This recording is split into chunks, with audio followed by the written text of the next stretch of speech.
Buenos días, buenas tardes a todos. Bienvenido a esta última charla del mes de octubre. Tenemos el agrado de tener a una invitada internacional nuevamente, Patricia Martínez Garzón. Patricia Martínez es investigadora española, es física de la Universidad Complutense de Madrid, el mismo lugar donde realizó su maestría en geofísica. Luego de eso, viajó a Alemania a hacer su doctorado en el GFZ y de hecho terminó el doctorado y actualmente es una investigadora dentro de liderando grupos de investigación en el mismo GFZ. Actualmente tiene dos grandes líneas de investigación, que es el estudio de la falla de Anatolia y su deformación sísmica y asísmica, y además el estudio en sistemas de eyección de fluidos. Entonces, Patricia, muchas gracias por aceptar hacer esta charla. Hoy día nos trae una charla relacionada al segundo gran tema, gran línea de investigación, titulada Ocurrencia de terremotos inducidos propensos a peligros en reservorios geotérmicos, perspectivas de geysers en California. Es todo tuyo, Patricia. Mucho gusto, buenas tardes o buenos días a todos, dependiendo de dónde estéis. Lo primero de todo, el agradeceros el estar aquí escuchando esta charla y en especial a los organizadores de T-Cubo por la excelente iniciativa para promover la discusión entre la comunidad de habla hispana y por la oportunidad de presentar nuestros resultados aquí. Bueno, pues Javier ya me ha introducido, me llamo Patricia Martínez Garzón, soy sismóloga en el GFZ Potsdam y bueno, pues primero voy a hablarles brevemente de la investigación que hacemos en nuestro grupo, porque suelen aparecer de manera periódica plazas vacantes de estudiantes de doctorado y también de postdoc. Y bueno, pues por si acaso pudieran ser interesantes para algunos de ustedes o algunos de sus alumnos. Y después me centraré en la charla de hoy, que trata de como ya ha leído el título Javier, ocurrencia de terremotos propensos a peligros en reservorios geotérmicos y una perspectiva desde The Geysers, California, y un poco comparándolo con otros campos geotérmicos similares. Y me gustaría empezar por recordar a los compañeros con los que he obtenido estos resultados, que son Grzegorz Kiatek, Stefan Benz, Marco Bonhoff y Georg Dresen, todos nosotros del GFZ Potsdam, en Alemania. Bueno, pues el GFZ está situado en Potsdam, Alemania, y el departamento al que pertenezco en el GFZ se llama Geomecánica y Perforación Científica. Y la verdad es que es un grupo con una misión muy bonita, ya que abarcamos muchísimos temas y unas escalas muy diferentes.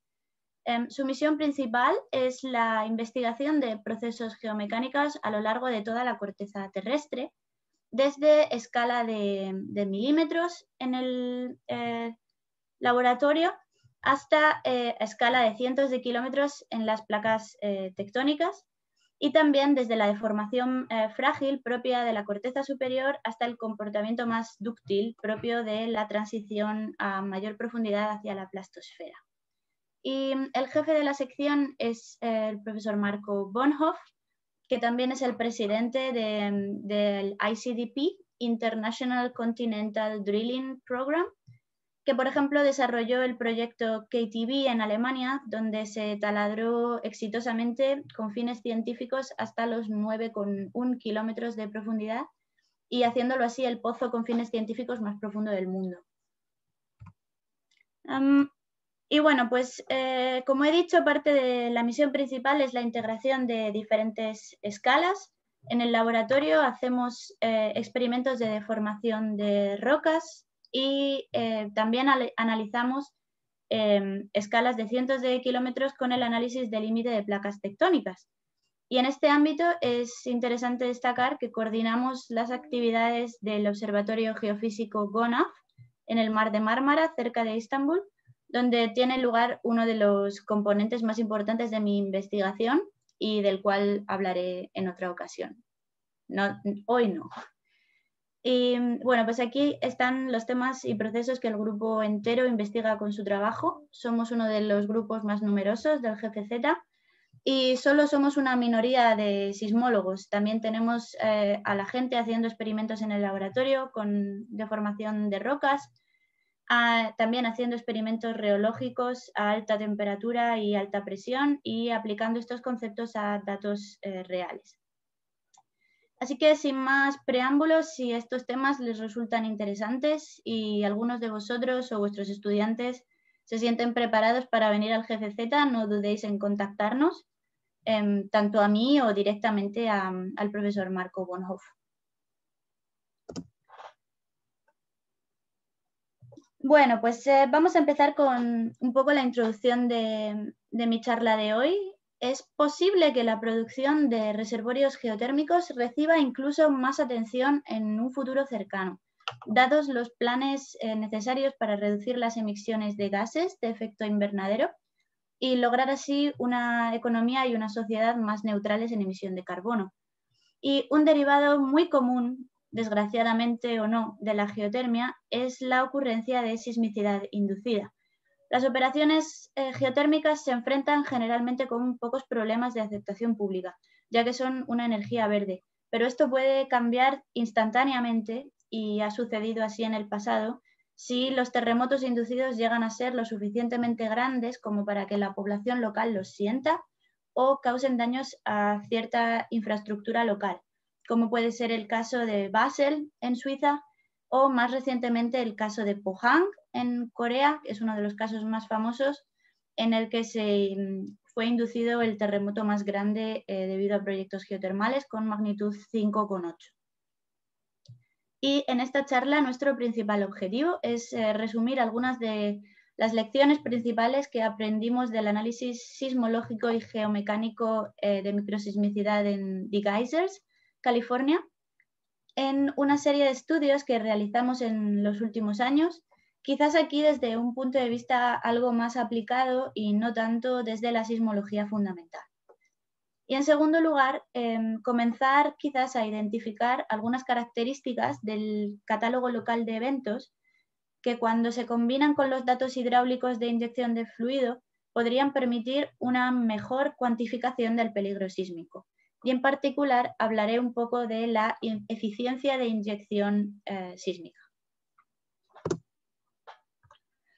Aquí he puesto algunas de las preguntas relevantes relacionadas con la sismicidad inducida en reservorios geotermales y la posible ocurrencia o no de terremotos de magnitud relativamente larga, que quizás conviene preguntarse. Lo primero de todo está la tasa de sismicidad controlada por las operaciones de inyección de fluido o de producción de vapor. Segundo, ¿qué características del reservorio restringen la máxima magnitud observada de los terremotos? Tercero, los terremotos de la reserva implican la apertura o el cierre de fracturas y cómo afecta esto a la permeabilidad del sistema de la roca. Cuarto, ¿cuál es el papel de la interacción sísmica en el reservorio? Y también es la distribución de frecuencias de magnitudes homogénea en el espacio y en el tiempo, que es muy importante para asesorar la peligrosidad sísmica.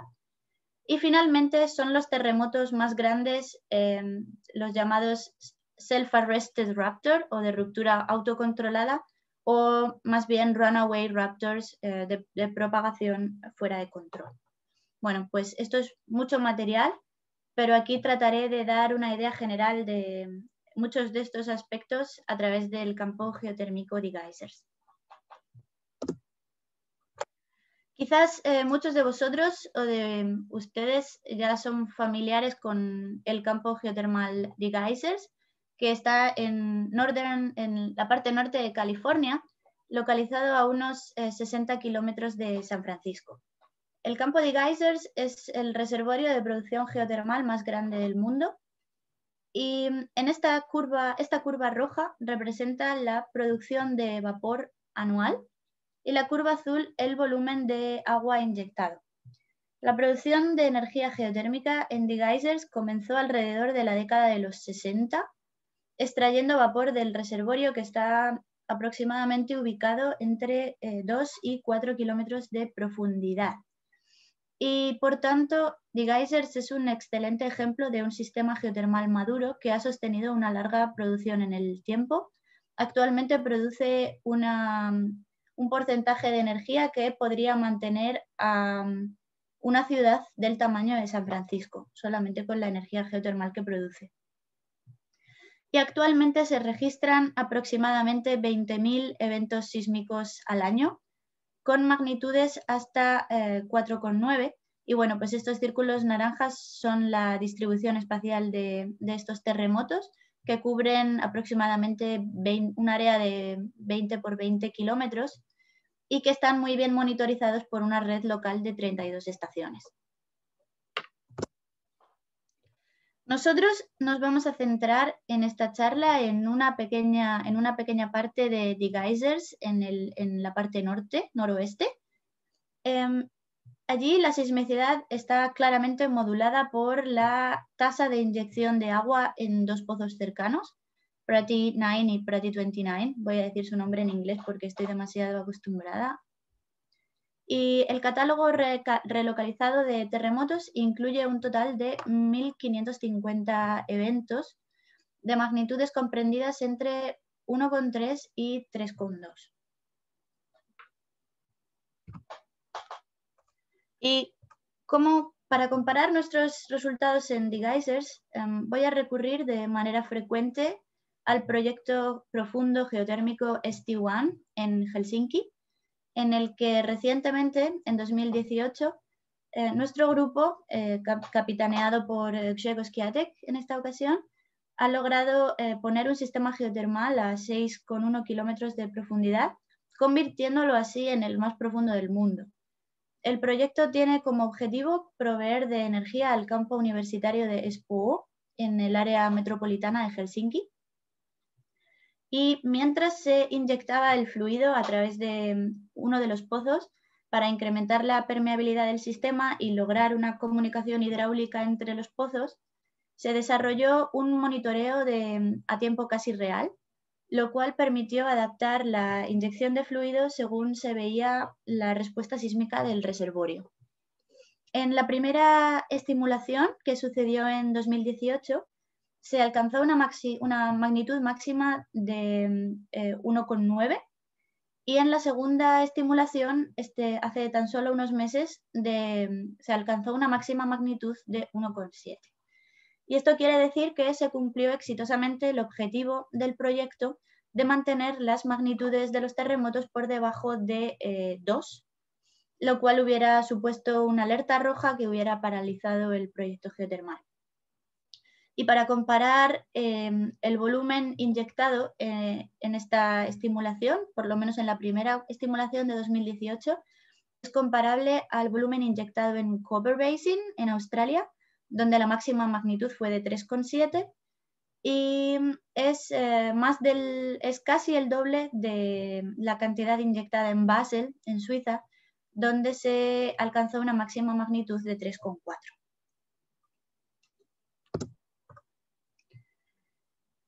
Bueno, pues aquí he resumido las técnicas que aplicamos a los datos para aumentar la resolución del catálogo de eventos sísmicos y obtener así nuevos parámetros sísmicos y mecánicos.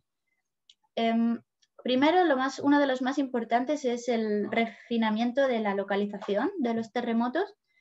El catálogo inicial lo relocalizamos utilizando el software HypoDD y esto aumenta la precisión relativa entre los hipocentros hasta aproximadamente 40 metros.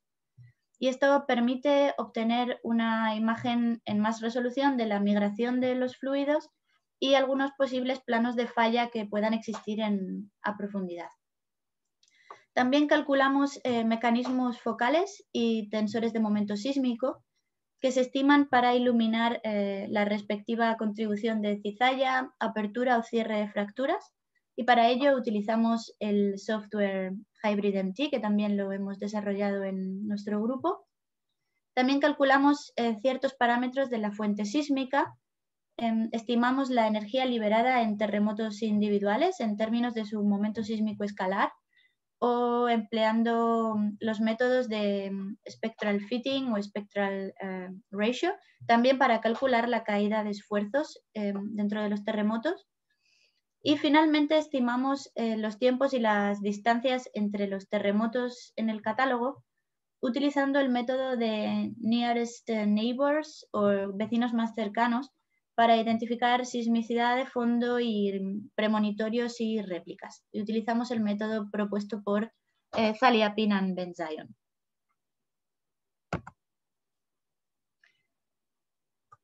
Bueno, pues en esta gráfica podéis ver las líneas azul, verde y magenta que representan la tasa de inyección de fluido en los pozos Prati 9, Prati 29 y combinados, respectivamente.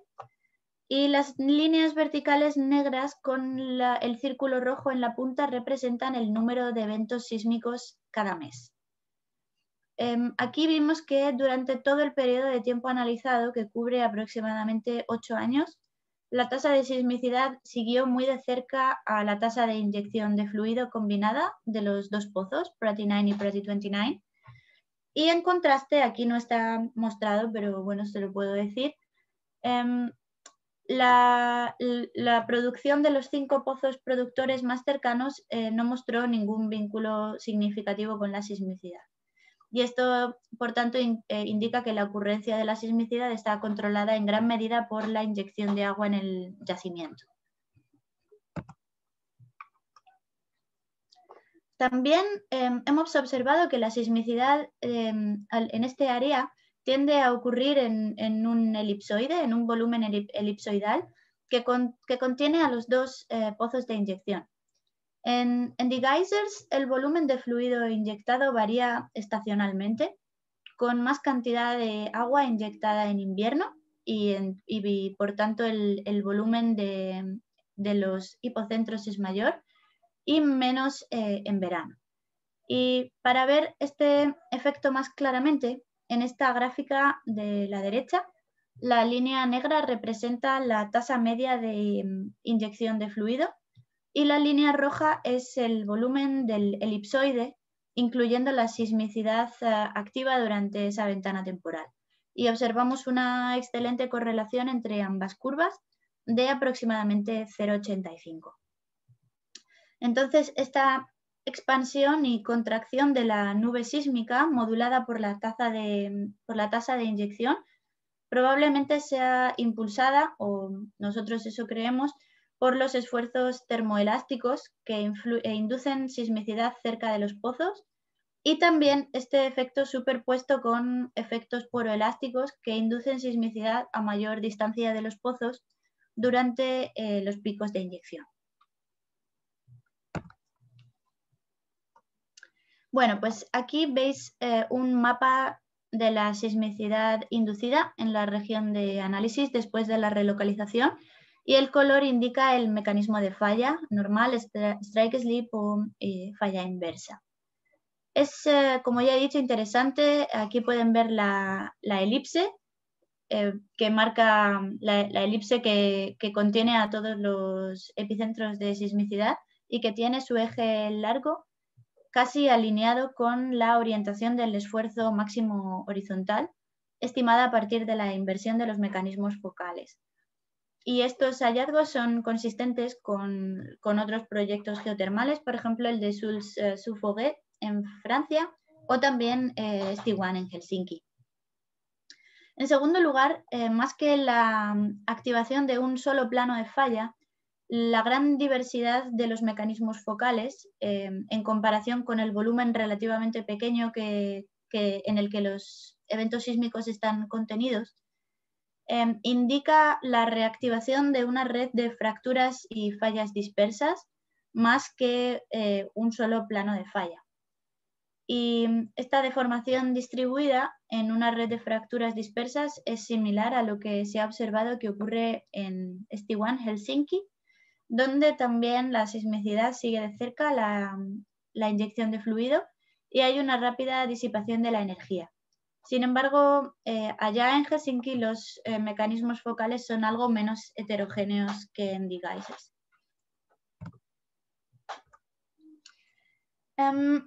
La magnitud máxima observada dentro de la parte analizada en el norte de The Geysers es 3,2 y descubrimos que los eventos más grandes tienden a ubicarse cerca de la sección del pozo abierto del pozo de inyección Pratinae, donde se espera que las perturbaciones por la inyección de fluidos sean mayores.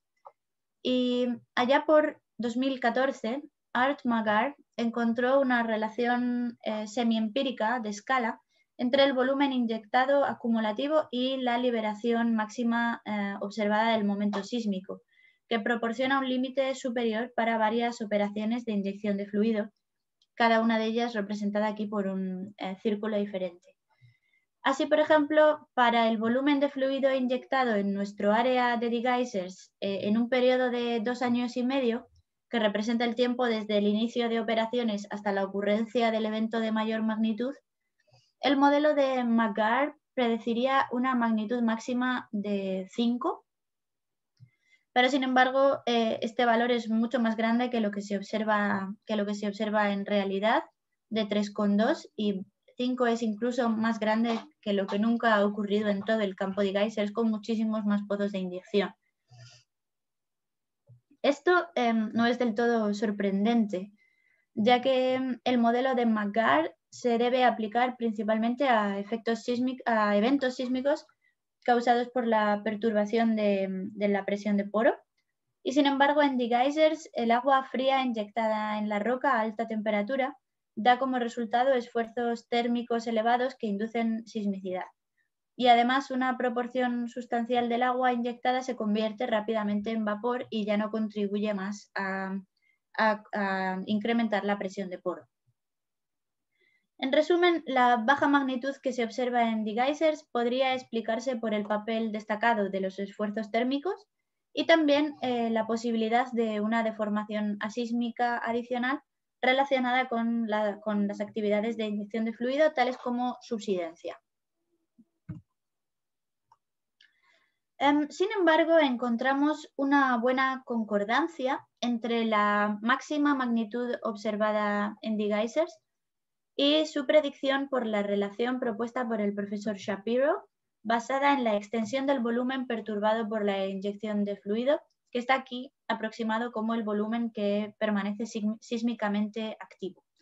En nuestro caso ya les enseñé antes este gráfico en el otro contexto de la buena correlación entre la tasa de inyección de fluido y el volumen en el que ocurre la sismicidad, y por tanto esto indicó que en este experimento la magnitud máxima parece estar mejor restringida por el tamaño de la nube sísmica, que a su vez se relaciona con la tasa de inyección.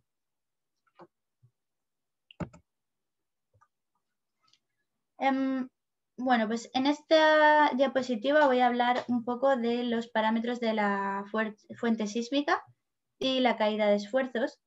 La caída de esfuerzos estáticos de un terremoto es un proxy derivado sísmicamente del esfuerzo de cizalla liberado durante un terremoto, liberado por el área total de la falla. Y nosotros hemos calculado la caída de esfuerzos para nuestros terremotos en The Geysers y no encontramos ninguna dependencia con el tipo de mecanismo focal, pero encontramos cierta dependencia de la caída de esfuerzos con la profundidad, como se ha encontrado en otros catálogos de eventos sísmicos naturales. Pero además, a escala de proyectos de sismicidad inducida, se encontró una dependencia inversa, pequeña pero estadísticamente significativa, entre la caída de esfuerzos en los terremotos y las tasas de inyección de fluido para los proyectos en Basel, el primero de todos, y también en Sul-Suforet y también en el campo geotérmico de Berlín, en El Salvador. Nosotros hemos encontrado en The Geysers unos resultados equivalentes en el área que hemos analizado y como interpretación se ha sugerido en varios estudios, por ejemplo en este estudio de Lengline, que la caída de esfuerzo siendo inversamente proporcional a la presión de poro podría indicar un deslizamiento conjunto de manera sísmica y asísmica ocurriendo en la misma aspereza, pero en diferente tiempo. En el siguiente paso también calculamos un catálogo de tensores del momento sísmico.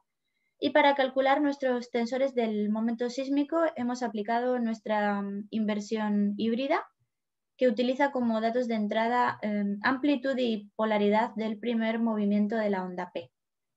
El método invierte simultáneamente un grupo de eventos sísmicos en ubicaciones similares que permite eliminar los efectos de la trayectoria.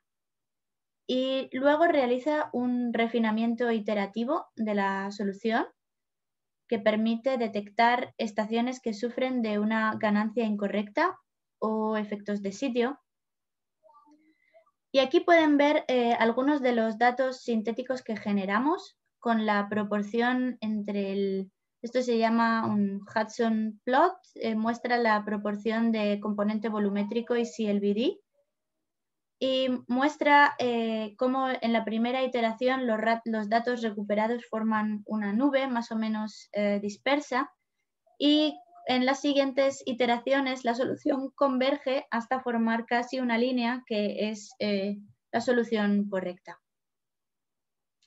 Y finalmente esta gráfica de aquí abajo a la derecha también muestra la evolución de la diferencia de la relación de amplitudes registradas en cada estación y también la disminución del RMS error.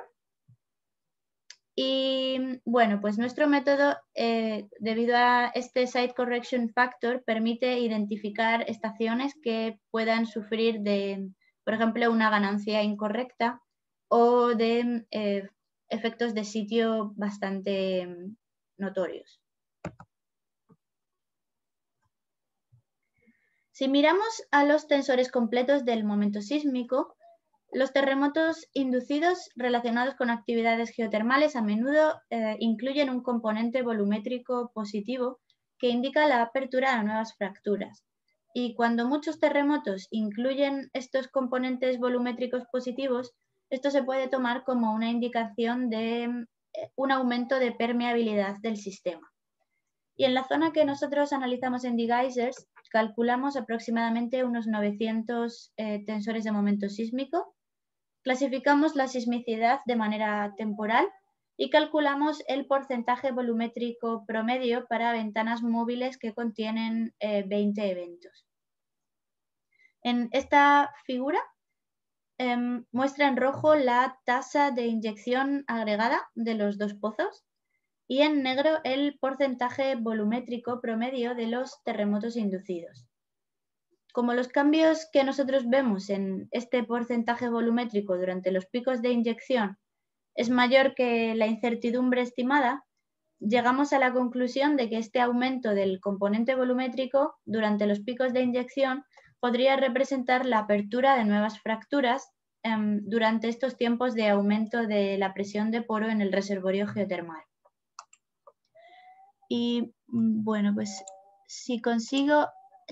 esto es un vídeo que muestra la distribución en profundidad de la sismicidad en función del tiempo y el porcentaje volumétrico está codificado con los colores. Se puede observar un aumento temporal progresivo en la cantidad promedio del porcentaje volumétrico, que se interpretó de nuevo como un aumento lento de la permeabilidad del sistema.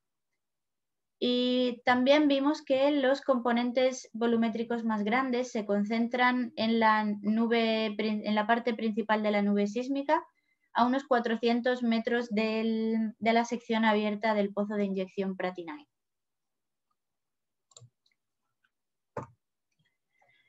Otro de los parámetros que es más importante para estimar la peligrosidad sísmica es la pendiente B de la distribución de frecuencia de magnitud Gutenberg-Richter y también el valor A representando la actividad sísmica. Esta gráfica, voy a volver a mi pointer, sí, esta gráfica representa la evolución temporal de la pendiente B a lo largo de 6 años. Y bueno, pues esta gráfica muestra que el valor B se mantuvo aproximadamente constante en 1,22, con pequeñas fluctuaciones a corto plazo. y por tanto concluimos que en la zona analizada en The Geysers, el peligro sísmico y la probabilidad de que haya un evento de magnitud relativamente grande está más bien controlado por el parámetro A, representando la tasa sísmica y la actividad sísmica, más que por el parámetro B. Esto, de nuevo, es similar a lo que también hemos observado que ocurre en Helsinki, en el proyecto Helsinki ST1. Básicamente, mayor número de terremotos se traduce en magnitudes más largas, más grandes y viceversa. Y es un poco diferente a lo que se ha observado en otros proyectos, por ejemplo en Basel, donde se pudo identificar un descenso del valor B antes de la ocurrencia del evento más grande.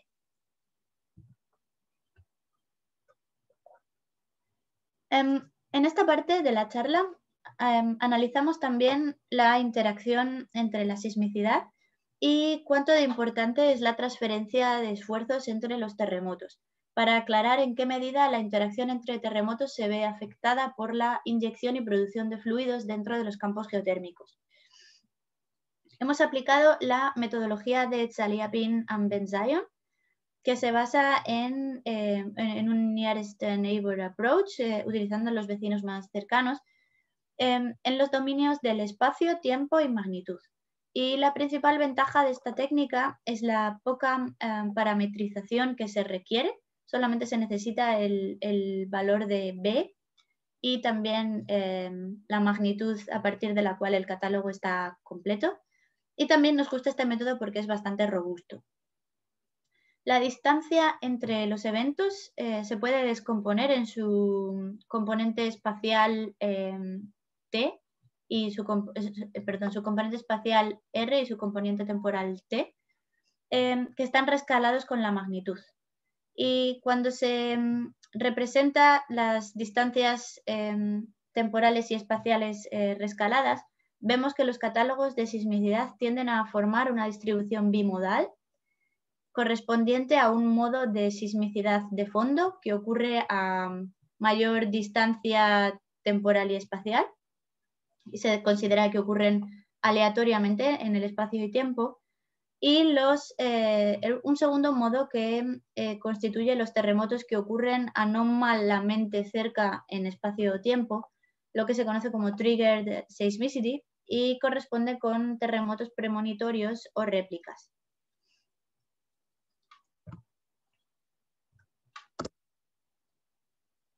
Sí. Entonces, este análisis reveló que en la mayor parte de la sismicidad en The Geysers está representada por eventos de fondo o background seismicity y solo una minoría de réplicas y terremotos premonitorios está presente. Esto es diferente a lo que hemos encontrado en otras reservas geotermales en California, como Coso y en Salton Sea, donde la transferencia de esfuerzos entre terremotos es mucho mayor y hay que tenerla en cuenta. Sin embargo, en The Geysers, a pesar de la poca cantidad de terremotos premonitorios y réplicas, hemos observado que la proporción de sismos premonitorios, que aquí son las barras azules, es mayor durante los picos de inyección, lo que indicaría la existencia de enjambres de terremotos en estos tiempos, que son típicos de ambientes con alta temperatura y ricos en fluidos. Y dado que los enjambres de terremotos a menudo se asocian con la ocurrencia de terremotos por deformación asísmica, la ocurrencia de enjambres de terremotos durante los periodos de tiempo con inyecciones pico de fluido podría interpretarse como una indicación adicional de liberación conjunta de deslizamiento sísmico y asísmico. Y bueno, pues finalmente vamos a hablar un poco del balance energético de los proyectos geotermales. En general, asumiendo que los esfuerzos tectónicos son despreciables comparados con las actividades hidráulicas, la energía hidráulica del sistema, que se define como el producto del volumen inyectado multiplicado por la presión de poro, junto con la energía térmica, que está creada por la inyección de agua fría dentro de la roca caliente. Estos dos tipos de energía son, digamos, el input, y estas energías se disipan principalmente en la energía sísmica radiada, en la energía invertida en deformación asísmica y la energía requerida para calentar los fluidos del reservorio y producir vapor. En este contexto me gustaría introducir el parámetro de la eficiencia sísmica de inyección, que es una cantidad adimensional que se define como la proporción entre la energía hidráulica del sistema y la energía que es radiada a través de las ondas sísmicas. Y me gustaría contarles aquí el caso del proyecto geotermal en Helsinki, de nuevo, en el que mediante la monitorización casi a tiempo real de la sismicidad inducida y la eficiencia sísmica de la inyección, que la ven aquí, se pudo detectar que este parámetro se mantenía aproximadamente constante en el tiempo y que en la segunda fase de la inyección de fluido la eficiencia sísmica empezó a subir. Y se temió que terremotos de magnitud mayor pudieran empezar a ocurrir. De esta manera se pudo rápidamente ajustar los volúmenes de agua inyectados en el pozo para permitir que la energía se disipara más lentamente, y se pudo así evitar que sucediera un terremoto de magnitud 2 que hubiera resultado en la paralización del proyecto. Y me gustaría recordarles también un estudio bien interesante de Gallis et al. En 2017, en el que se desarrollaron una serie de simulaciones teóricas para entender hasta dónde se propaga la ruptura de los terremotos con respecto al área afectada por la presión de poro. Y se distinguía en este estudio entre dos tipos de rupturas. Las primeras self-arrested ruptures, lo que yo he traducido aquí como rupturas autodetenidas, espero que el término sea más o menos aceptable, en los que la ruptura ocurre a una presión de poro mucho menor que determinada presión crítica, y en los que el área de ruptura dentro del terremoto es mucho menor que el área total de la falla disponible. Y el segundo tipo de rupturas son runaway ruptures, cosa que yo he traducido aquí como terremotos de ruptura fuera de control o terremotos de ruptura inestable, que suelen ocurrir cuando la presión de poro alcanza ya casi este valor crítico y la falla entera rompe en un solo terremoto. Este estudio encontró también una escala teórica basada, eso sí, esta vez en la teoría de mecánica de fractura, entre el volumen del fluido inyectado y la máxima magnitud observada dentro de los terremotos, y concluyó que la mayoría de los terremotos inducidos por inyección de fluido fueron rupturas autodetenidas o self-arrested ruptures.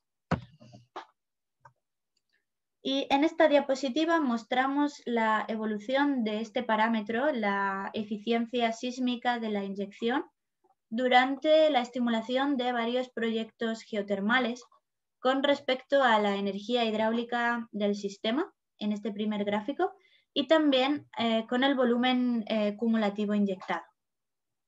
Esta línea un poquito más gordita roja es la eficacia sísmica de inyección del área de geysers analizado aquí. Y lo primero que notamos es que este parámetro tiende a mantenerse aproximadamente constante siempre que el sistema se comporte de manera estable y los terremotos sean de ruptura autodetenida.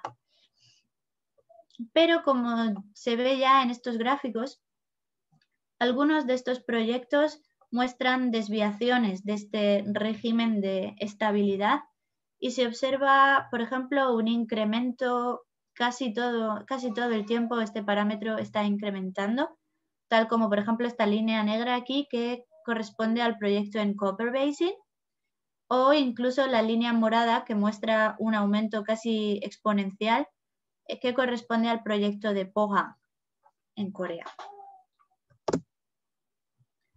Y bueno, pues estas observaciones nos llevan a inferir que la monitorización de la sismicidad a casi tiempo real y la monitorización de este parámetro que hemos presentado, la eficiencia sísmica de la inyección, podría ayudar a identificar reservorios geotermales que tengan cierta propensidad a nuclear terremotos de ruptura inestable, utilizando el término inestable como lo definieron en el estudio de Gallis et al. Sin embargo, es importante resaltar que esta eficiencia sísmica de la inyección tampoco es la solución a todos nuestros problemas ni la panacea. Y bueno, pues este parámetro no implica que otros terremotos de ruptura inestable no vayan a ocurrir, como por ejemplo debido a la transferencia de esfuerzos entre terremotos o por ejemplo la existencia de otros factores que puedan modificar el campo de esfuerzos y perturbar el sistema y llevarlo a la ruptura.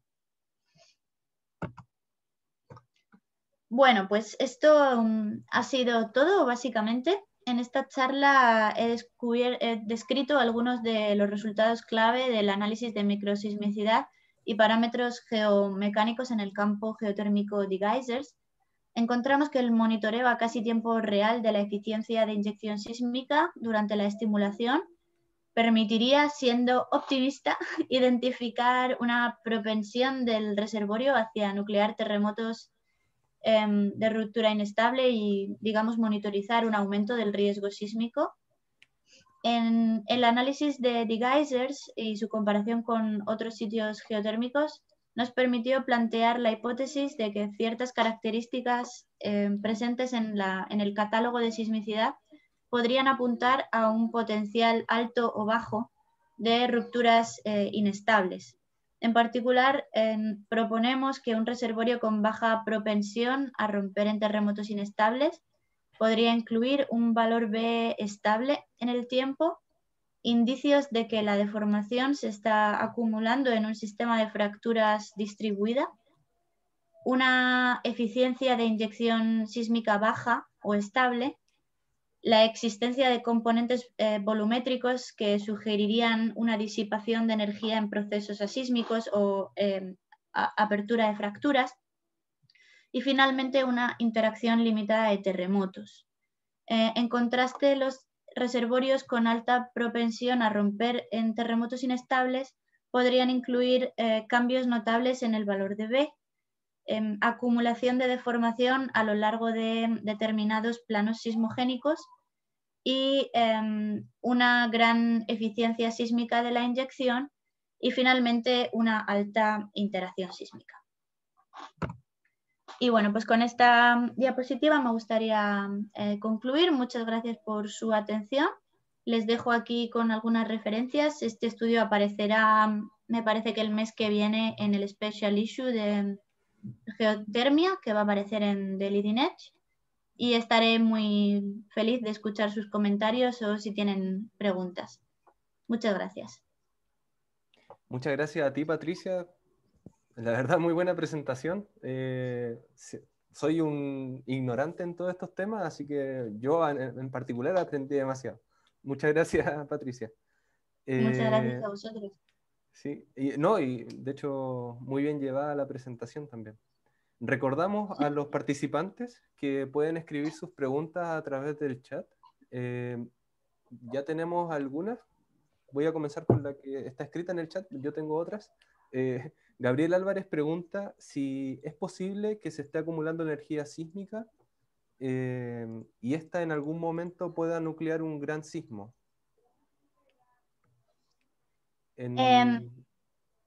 No entiendo muy bien si se refiere a en the geysers en concreto o en otras reservas geotermales. Le puedo resolver en el caso de the geysers. Hombre, a ver, ser posible siempre es posible, pero nosotros creemos que es posible que no sea el caso, porque no hay constancia de que atravesando la reserva geotermal de geysers haya planos de falla bien definidos. Como esto es a lo que me refería un poco con la deformación ocurriendo en una red de fracturas distribuida, no hay constancia geológica tampoco de que haya planos de falla principales. Si eso fuera el caso, sería mucho más difícil excluir completamente la hipótesis de que podría estar acumulando ese esfuerzo, como como bien ha preguntado. Ujú. Patricia, yo tenía otra pregunta. Uno de los temas, uno de los antecedentes que diste decía relación con una planta en Helsinki, si no me equivoco, que Sí, aparentemente tenía una buena performance, ¿no es cierto? En el sentido de sí, que en comparación a otras como Basel, por ejemplo, que a pesar de su inyección de fluidos, la magnitud máxima que había tenido era mínima 2.1, que era como el límite o la zona roja. Me imagino que sí, son bastante rigurosos con eso. Eh, sí. a qué se debería por qué esta planta en particular tendría, o reservorio, tendría un comportamiento diferente? Pues muy buena pregunta, muy buena pregunta. Y bueno, pues eso es lo que estamos intentando investigar y analizar más a fondo. Lo primero de todo, lo que nosotros defendemos que ha jugado un rol principal aquí es el hecho de que pudimos monitorizar la sismicidad casi a tiempo real y bueno, pues pudimos detectar que la cantidad de momento sísmico que se iba liberando empezó a acelerarse y detección temprana de que el momento sísmico liberado estaba aumentando bastante deprisa nos llevó a alarmarnos antes de que terremotos más grandes ocurrieran. Nos llevó a detectarlo muy rápido y, y, bueno, pues también el hecho de tener una colaboración muy estrecha con los operarios de la planta en Helsinki, porque bueno, está muy bien tener una monitorización que funcione, pero si no hay comunicación entre los científicos y los operarios de la reserva geotermal, no hay mucho que hacer. En este caso también la comunicación funcionó muy bien y los operarios de las tasas hidráulicas escucharon nuestros consejos y permitieron frenar la inyección de fluido de tal manera que dejaron un poquito más de tiempo para que la energía del sistema se fuera poco a poco liberando. Entonces, pues creemos que esa ha podido ser un poco la gran diferencia con Basel o la gran diferencia con Copper Basin, en los que a lo mejor si se hubiera tenido disponible una monitorización a casi tiempo real, pues es posible, no es seguro, pero quizás no hubiera llegado a nuclear terremotos que resultaron en la paralización del proyecto, ¿no? Ujú. Y para poner un poco en contexto, quizás con la realidad chilena, más o menos de cuántas estaciones estamos hablando para tener un buen monitoreo en estas plantas. Buena pregunta. Pues mira, a ver, en The Geysers estamos hablando de 32 Sí. estaciones en un área como de 20 por 20 kilómetros. Ujú. Y estos son, me parece que son Leonhard seismometers, así que con frecuencia natural de un hercio. Y aquí en Helsinki el sistema de monitoreo es un poco más sofisticado. Teníamos una cadena de geófonos profunda eh, que estaba situada aproximadamente a 500 metros de profundidad En la dirección de los y pozos. sí, muy cerca de los pozos, no directamente en estos pozos, claro, Ujú. pero muy cerca. Y, pero claro, no solamente con esa cadena de geófonos uno no puede eh, localizar los terremotos de manera muy fiable. Entonces teníamos una red como de unos 10, 15 instrumentos satélite depositados en la superficie e intentando cubrir la mayor distribución azimutal posible. Ujú. Estaba tomando nota. Y con ese array, más o menos la magnitud mínima que lograban estimar, digo, la Gutenberg, ¿hasta dónde llegaba su magnitud de completitud? Pues la magnitud de completitud llega aproximadamente hasta 0,5 Ujú. aproximadamente. Y también observamos recientemente que hay bastante oscilación en en esta magnitude of completeness varía mucho con respecto a si es de noche o si es de día, desafortunadamente, porque los ruidos, claro, afectan, los ruidos de fuera antropogénicos afectan mucho a la detección de terremotos pequeños. Sí, sí. Gracias, Patricia. Alan López pregunta, bueno, te manda saludos desde Costa Rica y, Saludos, Alan, y gracias. menciona si es que puedes repetir lo del campo Berlín en El Salvador. Sí, lo del campo Berlín en El Salvador es un estudio que mi colega Grzegorz Kiatek que realizó hace ya unos cuantos años y me parece que lo que estuvieron analizando allí fue más que nada parámetros de la fuente sísmica, caídas de esfuerzos y no sé si calculó algún mecanismo focal. La red de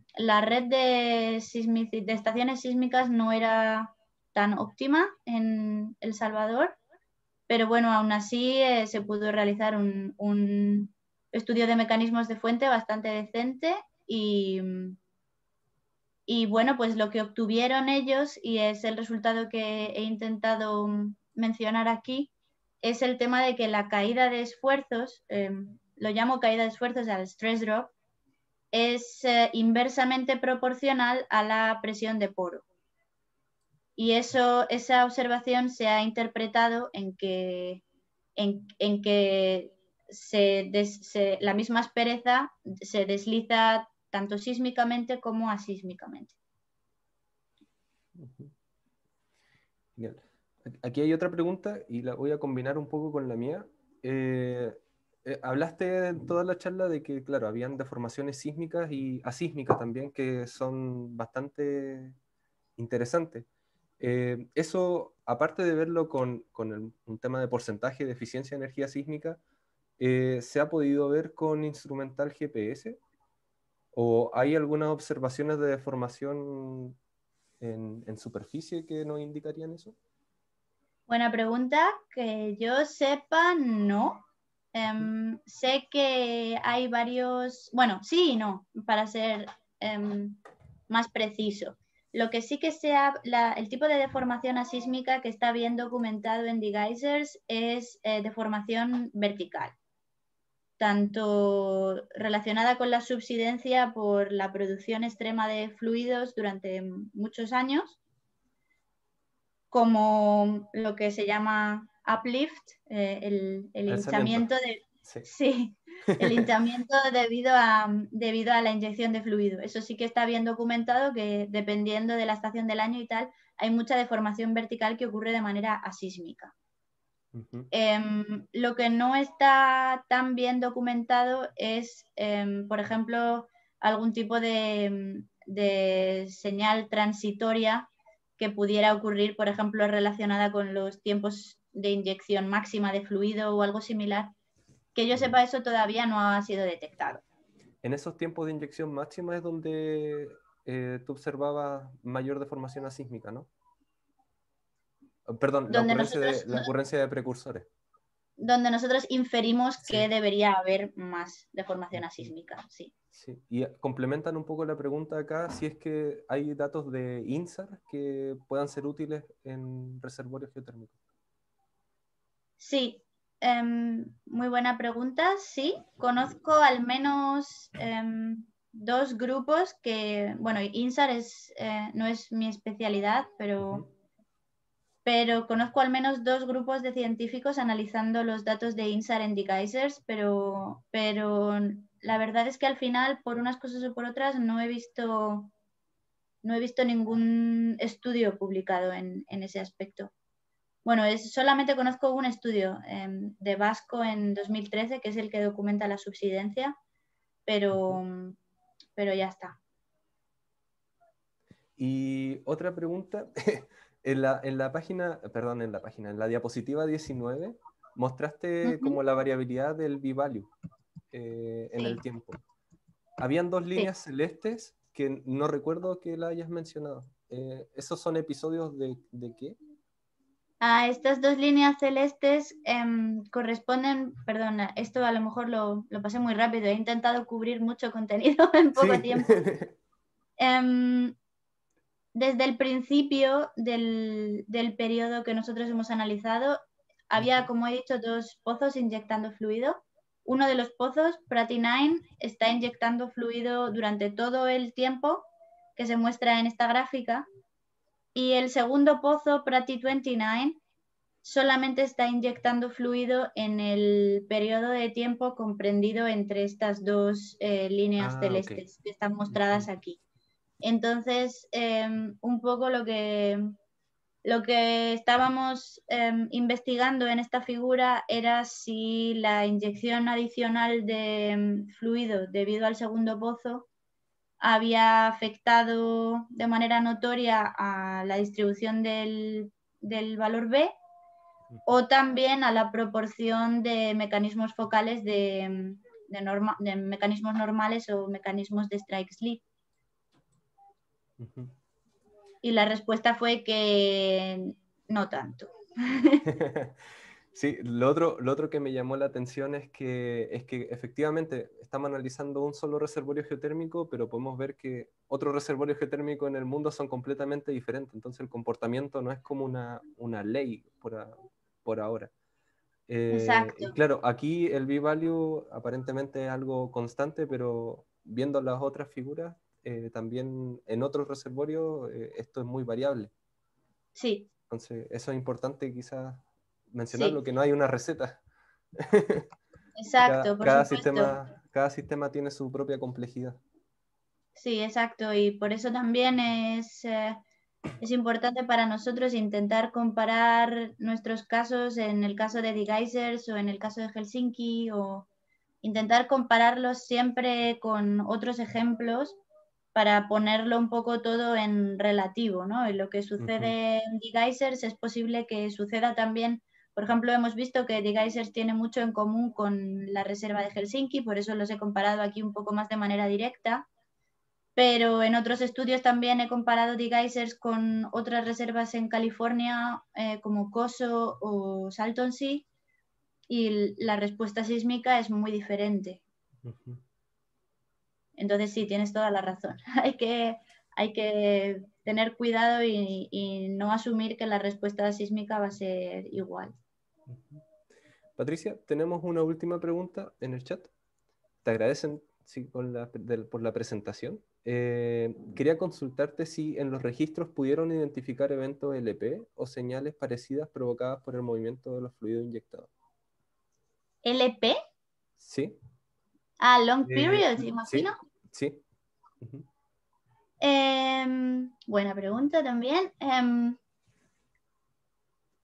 No, yo diría que no. Nunca he llevado a cabo una búsqueda sistemática de esto y supongo que sería muy interesante, pero creo que también sería bastante difícil porque esta reserva geotermal es tan activa sísmicamente Ujú. que, que uno tendría que tener mucho cuidado y hacer un análisis muy manual, yo creo, no sé, para asegurarse que las long period signals que uno ve no sean confundidas con simplemente varios terremotos en diferentes partes del campo geotermal ocurriendo en un tiempo similar. Pero es posible que haya long period, long duration signals. Sí. Y recién se me Pero no. ocurre una pregunta relacionada. ¿Cómo se está haciendo ahora en la sismología, digamos, de zona de subducción quizá o de grandes fallas? ¿Han podido encontrar presencia de repeaters o eventos repetitivos en esta zona? ¿O crees que hayas en realidad? Seguramente sí que haya. Ujú. Estoy prácticamente segura, vamos, sí, sí, la respuesta es sí. Yo creo que sí que los hay y aunque no han sido, aunque no han sido detectados con el clásico análisis de Earthquake Repeaters, lo que sí que se ha analizado en varios análisis es utilizando este gráfico, no sé si se ve todavía en mi pantalla, con este Sí, sí la gráfico vemos. de Scale, Time and Distance, se Ujú. ha aplicado este análisis de entre vecinos a varias reservas geotermales y lo que se ha visto es que se tiende a ver un máximo de terremotos en esta zona del gráfico que representa terremotos que ocurren a muy pequeña distancia unos de otros, pero con mucho tiempo entre medias. Y se ha postulado que esta esquina del gráfico es lo que uno entiende por earthquake repeaters. Ujú. Y, y bueno, pues este tipo de cosas se ha visto, por ejemplo, en Coso, pero no las hemos visto en The Geysers. No la he buscado, pero es muy probable que exista. Y también iría bastante, como tú, como seguramente tienes en mente, con la línea de que pueda existir una deformación asísmica, ¿no? En The Geysers, porque los repeaters son como otro indicio, ¿no? Otra De deformación. manifestación de... Claro. Bueno, Patricia, muchas gracias. Realmente bastante interesante tu presentación. No sabía Muchísimas que... gracias. Esto es como otro mundo en realidad para mí. No... Bastante claro todo. Te Sí. queríamos agradecer por en realidad la primera parte también que nos diste de que el GFZ siempre está abierto a recibir nuevos estudiantes, que hay plazas, eso es súper importante y destacable. Sí. Y, y quería comentarte, bueno, comentarte a ti y al resto de los participantes de que GeoCharlas Cubo va a continuar el mes de noviembre. Tenemos otras 4 charlas preparadas de paleosismología, de eventos lentos también, de tectónica, para que estén atentos a su correo, al nuevo afiche que iremos enviando dentro de la próxima semana. Así que, Patricia, nuevamente, muchas gracias por tu presentación, por tu tiempo. Escuché a los bebés por ahí, así que creo que es hora de ir a atenderlos. Gracias a vosotros. Sí, Sí. así que, no, muchas gracias. Que estés muy bien. Muchas gracias. Hasta luego. Hasta luego. Chau, chau.